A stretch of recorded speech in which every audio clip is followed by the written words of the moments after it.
Un encuentro con su palabra, porque secase la hierba, marchitase la flor, mas la palabra de Dios permanece para siempre. Con ustedes, el doctor José Ricardo Arias Quintero.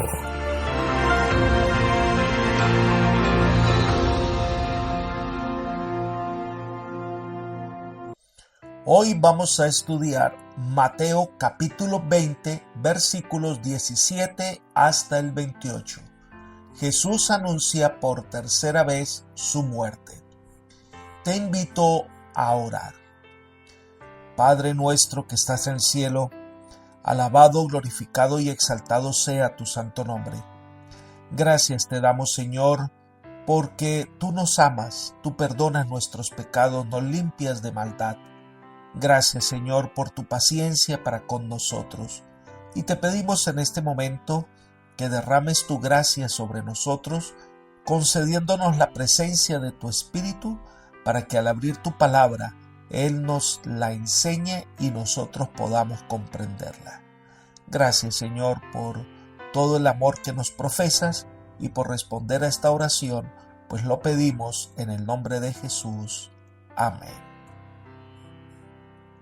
Después de contar la parábola de los obreros en la viña, ahora Mateo nos transporta al viaje que Jesús comenzó con sus discípulos a Jerusalén.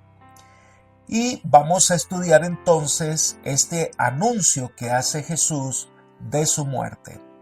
Leamos los versículos 17 al 19. Mientras subía Jesús a Jerusalén, tomó a sus 12 discípulos aparte y les dijo por el camino: Ahora subimos a Jerusalén, y el Hijo del Hombre será entregado a los principales sacerdotes y a los escribas. Lo condenarán a muerte y lo entregarán a los gentiles para que se burlen de él, lo azoten y lo crucifiquen, pero al tercer día resucitará.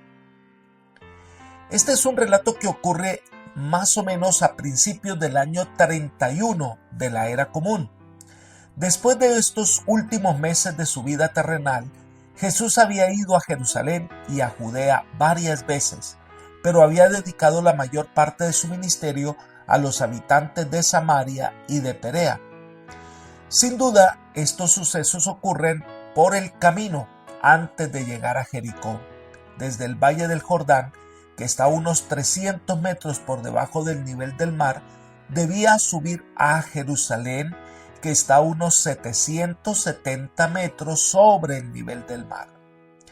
Aunque prima el sentido topográfico, la frase subir a Jerusalén insinúa también la idea de Jerusalén como centro de la vida religiosa judía. La gente ha comenzado el viaje a Jerusalén, centro religioso y político de los judíos, para la celebración de la Pascua. Jesús toma a sus discípulos aparte. Quizás había mucha gente que se dirigía por el mismo camino. Entonces, allí, a solas, les anuncia por tercera vez que Él va a ser entregado para ser muerto por los escribas y fariseos, que será crucificado, pero que al tercer día resucitará. Elena de White describe este momento así: el tiempo de la Pascua se estaba acercando y de nuevo Jesús se dirigió hacia Jerusalén. Su corazón tenía la paz de la perfecta unidad con la voluntad del Padre y con paso ansioso ansiaba el lugar del sacrificio. Pero un sentimiento del misterio, de duda y temor sobrecogía a los discípulos. El Salvador iba delante de ellos y se espantaban y le seguían con miedo. Libro El deseo de todas las gentes, página 501. Los discípulos escucharon, pero no entendieron las palabras de Jesús. Les parecía algo fuera de contexto, debido a que antes había anunciado que cuando viniera su reino, el Señor se sentaría en su trono y ellos también se sentarían en tronos al lado de Jesús. Así que ellos no comprendieron del todo lo que Jesús les decía en ese momento. Pero la intención del Señor era que estos acontecimientos no los tomaran por sorpresa, ya que Él vino a dar su vida por nosotros. La poca comprensión del ministerio de Cristo se evidencia en el acontecimiento que describe Mateo en el capítulo 20, los versículos 20 al 28. Comencemos con los versículos 20 y 21. Entonces se acercó la madre de los hijos de Zebedeo con sus hijos, postrándose ante él y pidiéndole algo. Él le dijo: ¿qué quieres? Ella le dijo: ordena que en tu reino estos dos hijos míos se sienten el uno a tu derecha y el otro a tu izquierda. Debemos recordar que Juan y Jacobo fueron los primeros discípulos en seguir a Jesús. Juan siempre se hacía al lado de Jesús y Jacobo pues deseaba el reconocimiento de su maestro. Es interesante que Jesús anuncia su muerte, pero ellos están pensando en el trono. Aquí se ve el marcado contraste que hay entre el egoísmo que mueve el corazón humano y el abnegado amor de Dios. Jesús habla de morir y salvar a los hombres. Los discípulos piensan en la gloria y la recompensa. Así que se sienten con derecho de hacer esa solicitud, pero consideran que es mejor que su madre hiciera esa petición. Es probable que la madre de ellos fuera Salomé, y que también era una fiel seguidora de Jesús. Elena de White comenta: la madre de ellos era discípula de Cristo y le había servido generosamente con sus recursos. Con el amor y la ambición de una madre por sus hijos, codiciaba para ellos el lugar más honrado en el nuevo reino. Por esto los animó a hacer una petición. Libro El deseo de todas las gentes, página 502. Quizás la cercanía con Jesús, el hecho de que eran familiares cercanos del Salvador, sintió que tenían toda la oportunidad para hacer esta petición al Señor. Ella le dice: ordena que en tu reino estos dos hijos míos se sienten el uno a tu derecha y el otro a tu izquierda. Estaban pidiendo puestos privilegiados en el reino de Dios. Esto nos revela una fe en Jesús, pero con conceptos equivocados. Amaban a Jesús y tenían la seguridad que el Señor establecería su reino, a pesar que acababa de anunciar que sería crucificado. El Señor nos lo recrimina, no les llama la atención, los trata con paciencia y amor hasta que ellos entiendan lo que están pidiendo. Entonces Jesús les da una respuesta. Versículo 22. No sabéis lo que pedís.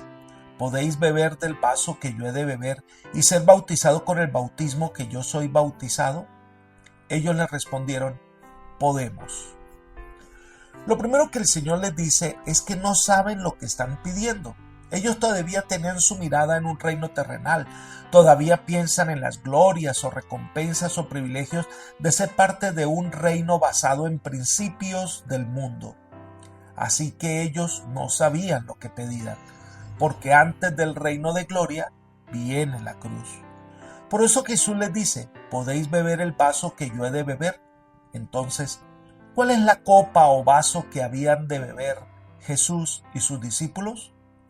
Esta es una expresión figurada que representa los sufrimientos que Jesús había de padecer en el Getsemaní, en su juicio y en la cruz. Es la copa de la prueba y del sufrimiento. En varios pasajes de la Escritura se nos muestra que un vaso o cáliz es una figura bíblica que se emplea comúnmente para representar sufrimiento o castigo. Ellos estaban dispuestos a ir a la cruz con Jesús, pero la pregunta continúa: ¿y ser bautizados con el bautismo que yo soy bautizado? El término griego baptizo significa sumergir. Es evidente que aquí se usa la palabra de manera figurada. Así como el vaso representa los sufrimientos de Jesús, el bautismo representa su muerte. Sin pensar realmente lo que significaban estas afirmaciones, sino que su mente estaba en el reino que esperaban que Cristo estableciera, los discípulos respondieron prestamente: sí podemos.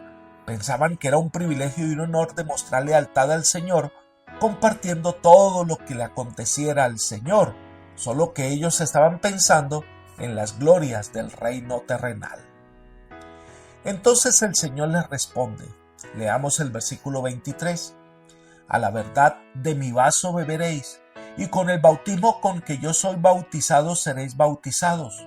Pero el sentaros a mi derecha y a mi izquierda no es mío darlo, sino a aquellos por para quienes está preparado por mi Padre.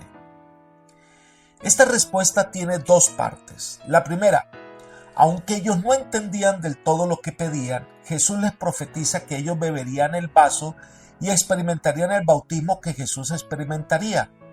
Y así aconteció. En estos dos discípulos se evidencia la lucha del cristiano. Jacobo fue el primero de los discípulos en ser muerto por los enemigos de la verdad. Juan tuvo que padecer persecución, destierro, aunque fiel hasta la muerte. La segunda parte es que Jesús les dice: sentarse a su derecha o a su izquierda no es mío darlo, sino a aquellos para quienes está preparado por mi Padre. En vez de reprender abiertamente la audiencia de los dos hermanos, Jesús les habló en una forma menos directa. Al parecer, Jacobo, Juan y su madre vinieron solos a Jesús. Entonces el Señor les dice que el reino de los cielos no se concede en puestos debido a influencia ni a favoritismo, tampoco se los puede ganar. El lugar en el cielo se otorga exclusivamente por los méritos de Cristo y por la aceptación de los mismos, lo que hace que el hombre se prodigue un servicio para otros. La verdad es que aquellos que han vencido serán invitados a sentarse con Cristo en su trono. Elena de White afirma: en el reino de Dios no se obtiene un puesto por medio del favoritismo, no se gana ni es otorgado por medio de una gracia arbitraria. Es el resultado del carácter. La cruz y el trono son los símbolos de una condición alcanzada, los símbolos de la conquista propia por medio de la gracia de nuestro Señor Jesucristo. Hechos de los Apóstoles, página 433. En otro aparte, ella explica: el reino de los cielos no se alcanza la posición por favoritismo, no se la gana ni se la recibe como un regalo arbitrario. Es el resultado del carácter. La corona y el trono son las prendas de una condición alcanzada, son las arras de la victoria sobre sí mismo por medio de nuestro Señor Jesucristo. Libro El deseo de todas las gentes, página 503. Así que no era un asunto de arreglos o componendas que podían hacer en ese momento como para asegurarse un puesto al lado del trono de Dios en el reino eterno. Porque en los reinos del mundo existen estos arreglos, pero los principios que rigen el reino de Dios son diferentes.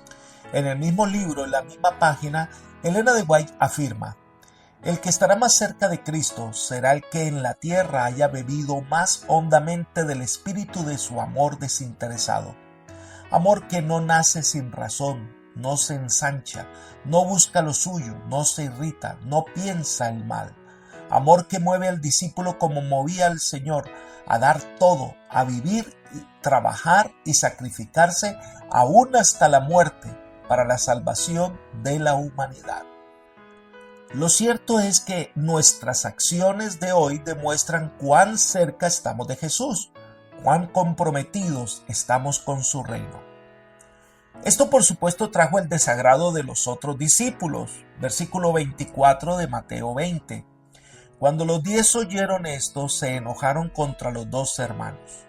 Los dos sintieron que Jacobo y Juan estaban procurando aventajarlos, quizás por la posible relación entre los dos hermanos y Jesús. Pero el Señor aprovechó para darnos una lección de liderazgo según los principios del reino de Dios.